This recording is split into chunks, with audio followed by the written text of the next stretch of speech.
Oke, regulasi dulu ya. Gini, regulasi itu penting, harus segera dibuat. Kenapa? Kita sudah melanggar hukum bersama-sama selama sekian tahun. Jadi tolong, kacamata gue mana? Oke. Jadi tolong kemudian jangan ditunda-tunda lagi. Dari kapan ada ojek online dari bentuk yang via telepon dan sebagainya itu dari 2010 kalau tidak salah. Oke, sampai 2025 berapa tahun tuh? 15 tahun. Ada pelanggaran undang-undang yang dilakukan secara terbuka, masif, terus-menerus selama 15 tahun. Di situ ada pemerintah, di situ ada DPR, dan di situ juga dibiarkan. Oke, mau nggak kita perbaiki ini? Mau. Kalau mau perbaiki, segera buat undang-undangnya. Itu pertama. Nah, terus kedua, gue mau bercerita tentang begini. Banyak orang bercerita bahwa, loh, transportasi online ini menciptakan lapangan pekerjaan. Lapangan pekerjaan yang diciptakan itu yang mana? Biar clear kita tidak ada kepahlawanan palsu. Seolah-olah Grab dan Gojek itu pahlawan. Pahlawan dari mana? Karena sebelum ada mereka, ojek pangkalan sudah ada. Mereka cuma menambahkan teknologi, menginjeksi teknologi saja. Apakah ada penambahan signifikan? Ayo kita hitung sama-sama. Pakai hitungan yang paling sederhana, ada 31.800 RT di Jakarta. Kalau satu RT itu ada 10 orang saja yang jadi ojek pangkalan, ada 310.000 ojek pangkalan di Jakarta. Kalau 20 orang per RT ada 600.000 lebih ojek pangkalan di Jakarta. Nambah nggak itu ketika adanya aplikator? Belum tentu. Riset dulu dong. Biar kita bisa hitung, oh nambahnya sekian persen. Jadi jangan mereka berpikir saya pahlawan buat negara ini. Pahlawan dari mana? Menciptakan lapangan pekerjaan. Lapangan pekerjaan apa yang kau ciptakan? Lalu kemudian ada merchant-merchant, pedagang-pedagang. Sebelum ada mereka juga sudah ada pedagangnya. Mereka cuma menyambungkan. Itu loh. Lalu apa jasa mereka? Nyambungin. Jasa itu kepahlawanan? Tidak. Karena tidak gratis. Mereka dapatkan keuntungan. Oke, lalu kepahlawanan mereka di mana? Biar clear sama-sama di antara kita. Jangan kemudian kesadaran kita dimanipulasi. Mereka menciptakan lapangan pekerjaan. Apa yang mereka ciptakan? Berapa banyak sehingga kemudian kita harus mengagung-agungkan seolah-olah mereka hebat. Itu yang pertama. Itu yang kedua. Nah yang ketiga misalnya begini. Apa sih yang dituntut oleh driver online? Nggak seperti yang dituntut pejabat, bos. Mereka tidak minta rumah baru, tidak minta fasilitas mobil, tidak minta. Yang mereka minta sederhana. Tolong pastikan kami dapat pendapatan agar anak-anak kami bisa sekolah seperti mimpi anak-anak kalian. Permintaan yang paling sederhana dan paling manusiawi. Dan permintaan yang paling manusiawi itu yang tidak mampu diberikan oleh negara. Ini persoalan besar. Lain kalau kemudian mereka bilang, tolong dong gantiin dong motor gue jadi NMAX. Atau tolong dong ganti Avanza gue dengan Mercy. Enggak. Mereka berjuang, turun demonstrasi, aksi untuk memastikan anaknya bisa seperti anak kita-kita yang di DPR ini. Sekolah yang pantas, berpakaian yang pantas, istrinya tidak kehujanan, bisa tinggal di rumah yang layak. Sederhana. Dan setelah 70 tahun, hampir 80 tahun kita merdeka, kita masih gagal memberikan itu. Itu loh. Nah itu yang ketiga. Lalu yang keempat, lu mau dengar cerita apa? Begini, perjuangan mereka ini nggak gampang. Dari 20% turun menjadi 10%. Sebenarnya tidak turun 10%. Oke. Dalam undang-undang, dalam peraturannya, kalau salah dikoreksi ya. Gue agak-agak suka lupa-lupaan. Kalau dalam peraturan Menteri 1001 dibilang 15% plus 5%. Oke. 15% itulah komisi aplikator, 5%-nya itu adalah tunjangan kesejahteraan buat driver. Apa saja yang dimaksudkan, bla bla bla bla, ada itu dalam peraturan menterinya. Siapa yang mempertanggungjawabkan angka 5% ini sejak tahun 2022? Siapa yang pegang uangnya? Kemana uangnya? Berapa jumlahnya? Boleh nggak kemudian driver ojol tahu? Mereka bilang kita buat ambulans mana? Memang di jalan ada tuh ambulans Gojek. Saya cari tahu, oh enggak, itu CSR mereka, mereka berikan pada dalam bentuk ambulans pada namanya kalau tidak yayasan medis, kalau tidak salah Ozora kalau tidak salah. Betul nggak tuh Pak? Dicek dong. Oke. Nah, jadi itu juga bukan untuk ngangkut driver ojol itu. Yang menurut riset 31,6% driver itu pernah alami kecelakaan. Semua dibayar nggak? Tapi dalam komponen 5% ada komponen apa? Asuransi. Betul nggak Pak? Betul nggak? Betul toh? Ada asuransi. Oke. Mereka bayar asuransi dari yang 5%. Waktu mereka bikin STNK bayar asuransi nggak? Waktu bikin SIM bayar asuransi nggak? Mereka ini orang kaya. Asuransinya 3. Tapi tidak tahu kemanfaatannya buat mereka. Ini masalah gak buat kita semua? Bagi saya masalah. Oke? Sejauh mana yang 5% itu betul-betul diberikan untuk meningkatkan kesejahteraan mereka? Lalu cara berpikir negara bagaimana? Cara berpikir negara, perusahaan aplikator ini punya kemampuan lebih hebat mengelola kesejahteraan mereka. Gitu. Itu kan cara berpikir negara. Ada orang yang sangat luar biasa pintar mengelola, termasuk mengelola apa yang mensejahterakan driver. Kalau begitu balikannya 5% sama driver. Biar mereka urus kesejahteraan mereka sendiri. Kenapa nggak kelihatan? Nggak kelihatan. Apa sih yang diurus? Kecelakaan, emangnya asuransi aplikator yang dipakai? Tidak, jasara harja lagi. Jasara harja lagi. Lalu uang itu kemana? Oke, sudah tidak percaya, tolong dong Bapak Kementerian Perhubungan sampaikan pada menteri yang terhormat, balikin yang 5%. Sesederhana itu. Sisa berapa? Sisa 15. Tuntutan driver berapa? Berapa yang mau diturunkan? Cuma 5%. Wah, nggak bisa begini, begini, begini, begini. Singapura 5%, 10%. Malaysia 6% kata mereka. Australia 8-12. Kenapa kita selalu lebih tinggi daripada yang lain? Ini problem yang sama seperti upah buruh tenaga kerja sawit. Buruh sawit di Indonesia kenapa lebih murah bayarannya dibanding buruh sawit di Malaysia? Yang ditanam sawit, pupuknya sama, yang dipetik sama, yang dipanen sama, dijualnya sama. Kenapa lebih murah? Sama juga seperti ini. Itu yang berapa tadi? Yang keempat ya. Lu mau berapa banyak gue bercerita? Gitu loh. Karena satu persatu bisa kita ceritakan. Termasuk misalnya begini. Gue bercerita kenapa bisa terjadi RDPU kemarin tanggal 21. Rencana RDPU di Komisi 5, kalau saya salah tolong dikoreksi Bu ya. Itu sudah diputuskan, RDPU dan driver online itu kalau saya tidak salah sudah diputuskan dalam rapat internal Komisi 5. Betul nggak?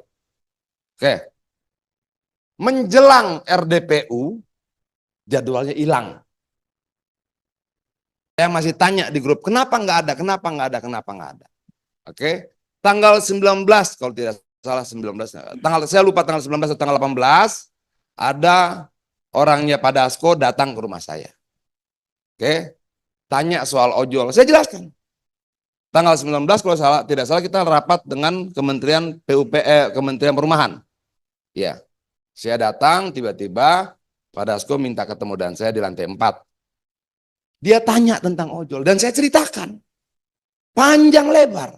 Termasuk saya ceritakan tentang BHR. Kenapa cuma dapat 50.000? Kan 5% tiap hari dipotong. Kok cuma 50.000? Saya ceritakan semua dari A sampai Z segala macam. Dan saat itulah kemudian Pak Dasko berinisiatif untuk melakukan RDPU tanggal 21 yang sudah bergeser dari jadwal. Itu artinya harus kita akui di sini bahwa RDPU tanggal 31 itu betul-betul memang apa? Tanggal 21, yaitu telepon Pak Dasko. Kenapa berubah? Jalankan terus. Saya jelaskan jumlah pengemudinya, apa kerugian mereka dan sebagainya itu dari ujung ke ujung saya jelaskan. Sambil makan siang saat itu. Nah,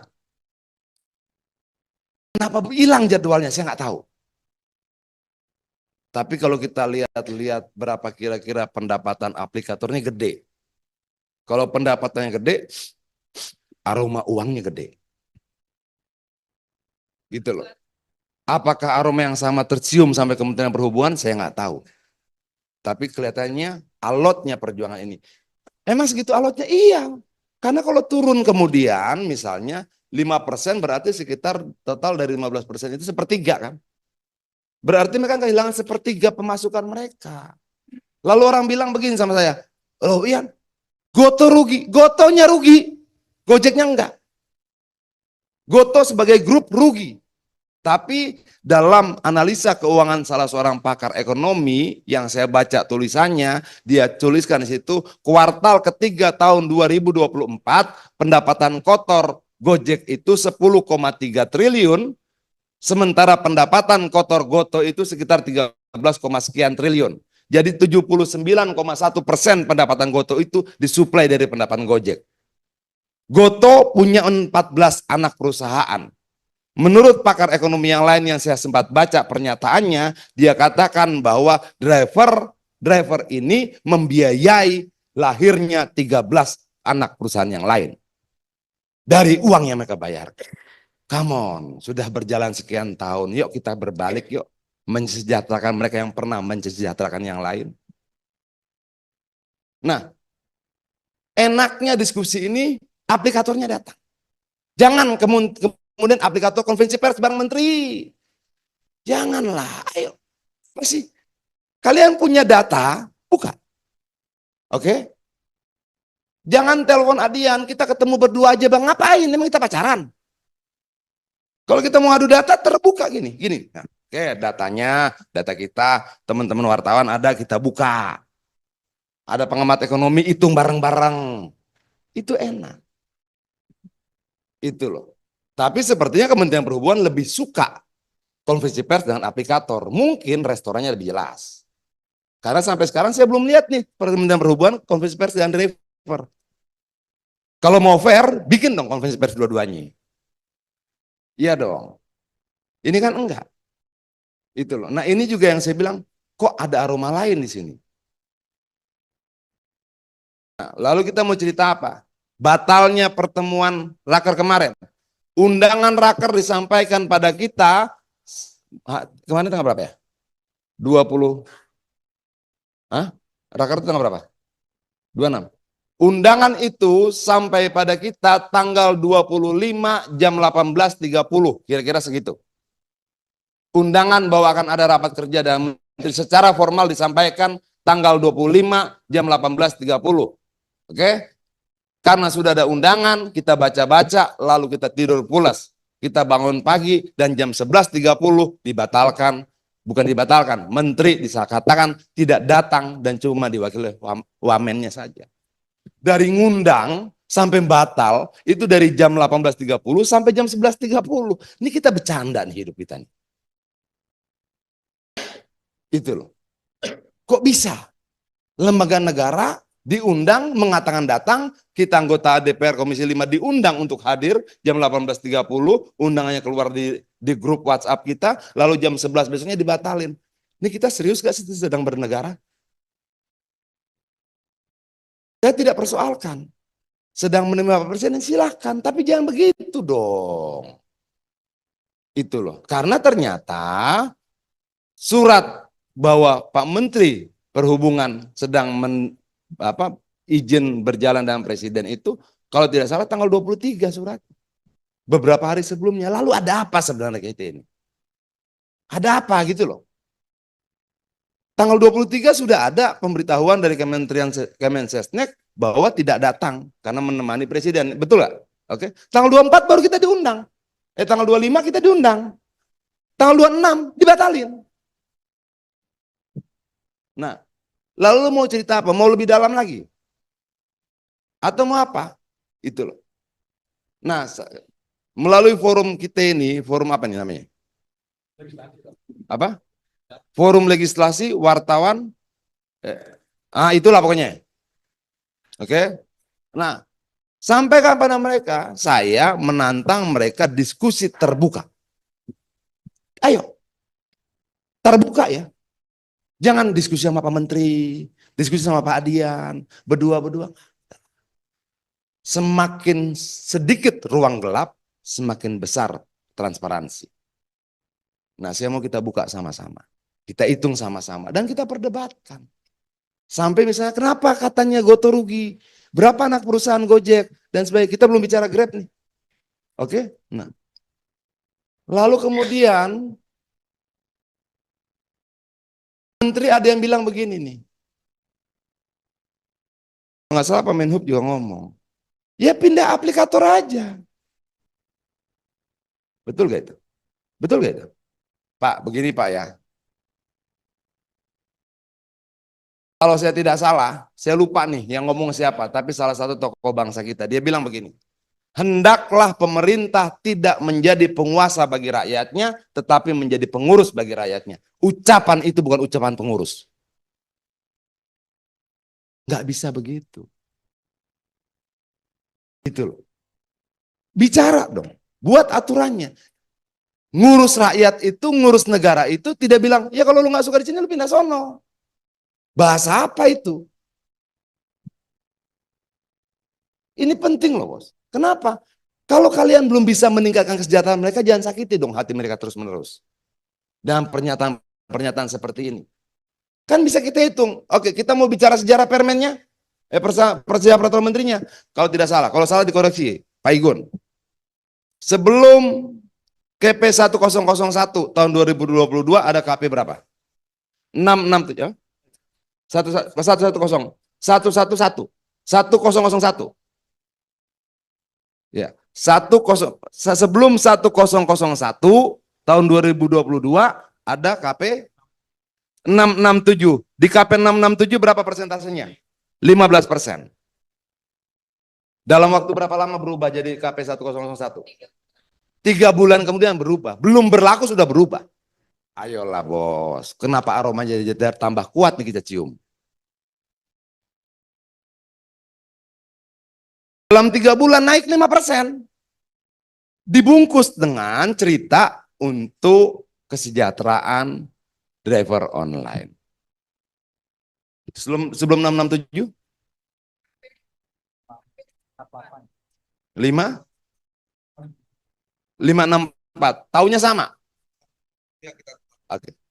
Dalam 1 tahun berapa keluar keputusan menteri? 3. Berubah. Negara ada untuk memberikan kepastian, bukan malah memberikan kebingungan. Masa 1 tahun mengatur objek yang sama berubah 4 kali, 3 kali? Ayolah, kita sedang serius bernegara nggak nih? Itu loh. Nah ini aneh nggak? Ini rangkaian keanehan. Dan semakin aneh, semakin ngotot kita akan berjuang. Saya bilang pada teman-teman termasuk di Komisi 5, palunya nih di teman-teman Komisi 5 nih. Lu ketok, tok, minimal 20 juta jiwa lebih sejahtera. Sekarang tinggal keberanian kita ngetok itu. Jangan goyang-goyang.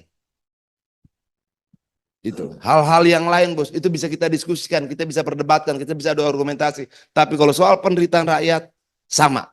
Partai apapun, saya berharap sama kita melihatnya. Selamatkan. Terima kasih.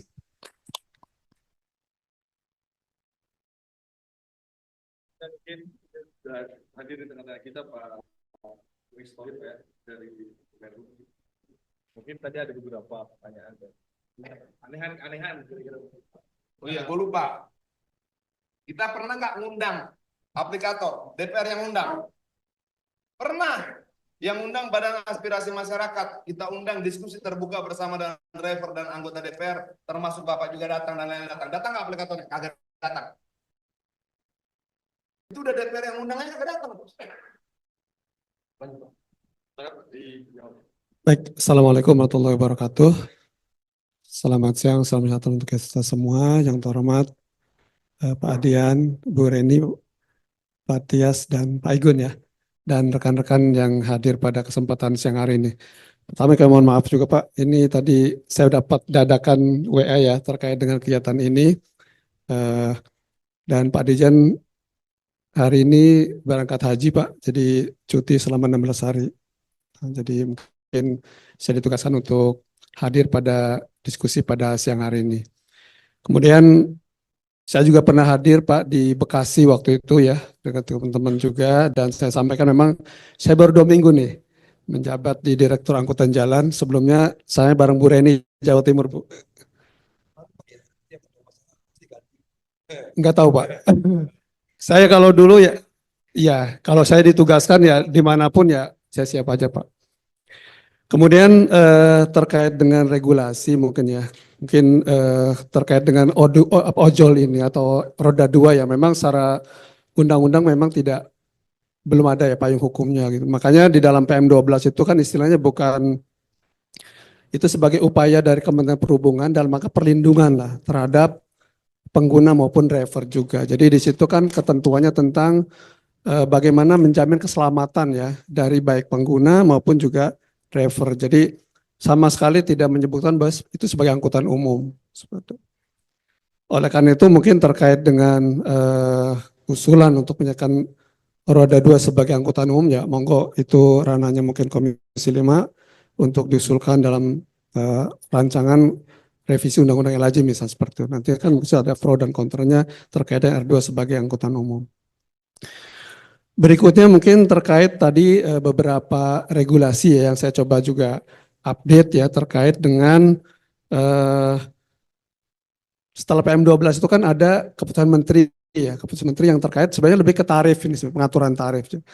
Kalau kita lihat di sini mulai dari KP 348 tahun 2019, kemudian ada KP 548 2020, KP 564 2022, KP 580 2022, KP 633 2022, KP 667 2022, dan terakhir KP 101 2022.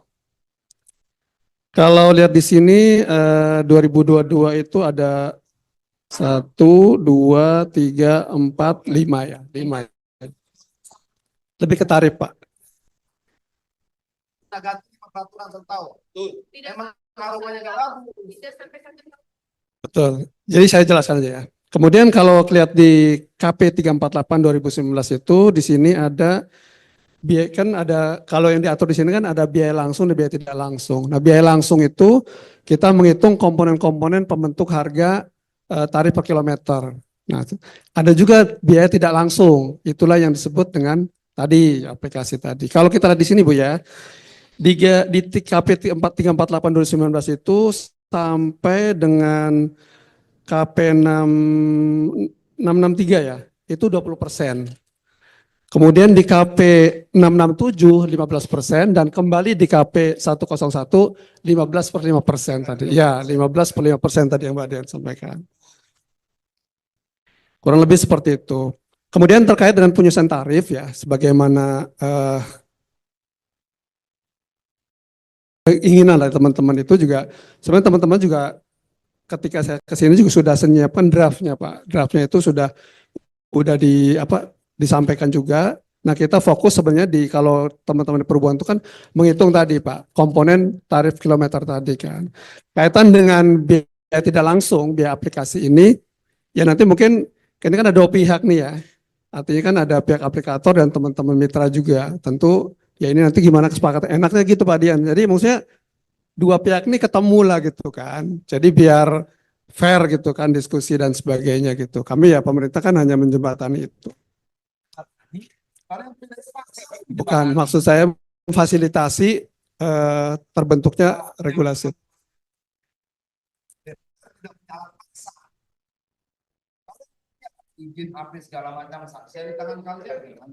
Nah, kemudian terkait sanksi Pak.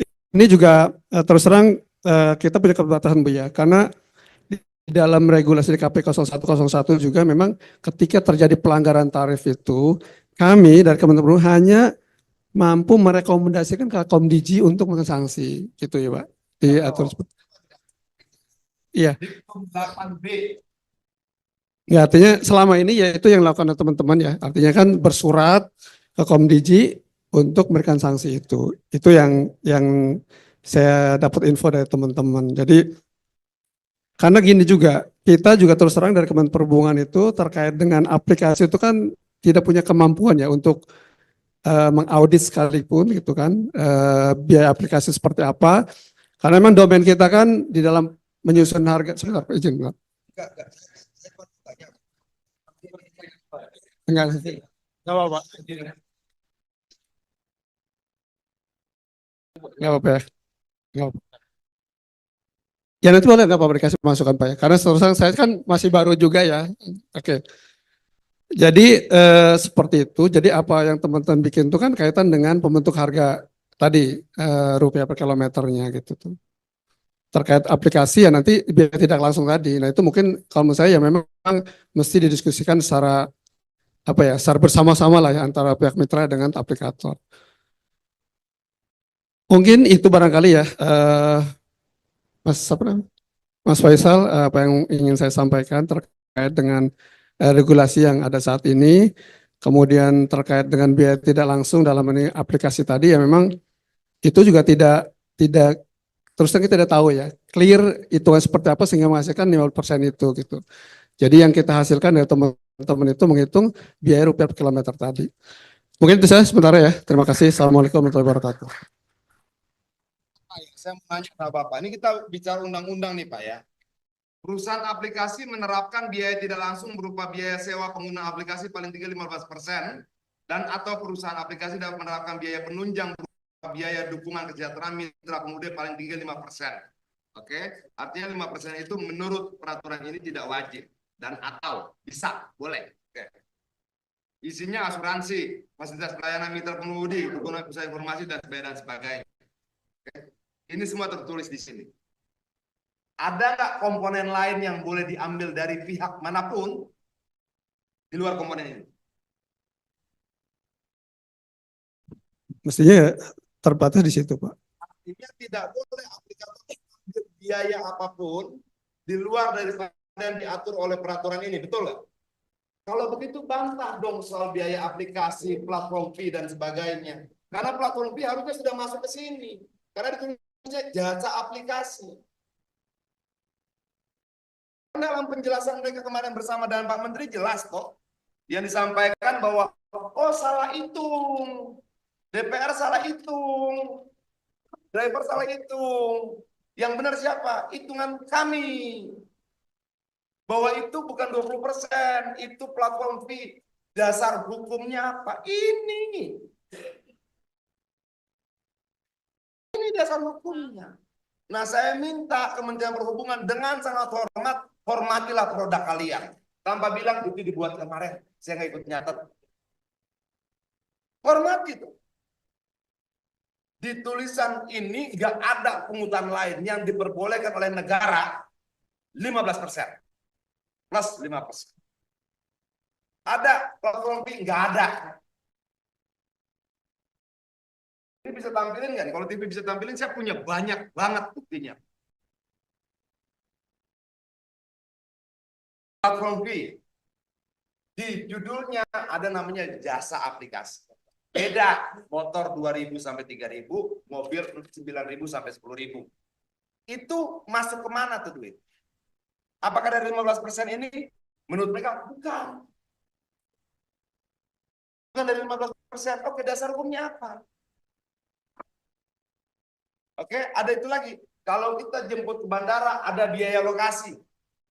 Kalau jemputnya di Halim, biaya lokasinya 18.000. Itu masuk mana? Lalu sudah ada potongan 5% untuk asuransi. Mereka masih dikasih lagi Rp1.000 biaya perjalanan aman. Itu masuk mana? Kalau menurut peraturan ini, semua itu include dalam 15% ini. Itulah kemudian dari seluruh data perjalanan yang dimiliki, semua tagihannya di atas 20%. Nggak ada aturan hukumnya tentang platform fee. Nggak ada aturan hukumnya tentang biaya lokasi. Nggak ada aturannya lagi tentang Rp1.000 untuk perjalanan aman. Ada lagi yang lain, komponen lain. Biaya hijau kan. Buat nanam pohon. Pohonnya di mana? Berapa batang yang ditanam? Ayo dong. Itu loh. Nah, kenapa kementerian nggak berbuat apa-apa untuk ini? Dan dengan tenang ikut menjadi juru bicaranya aplikator. Loh, ini salah hitung, ini termasuk ini di luar daripada yang ini. Nggak bisa. 15% all in di situ.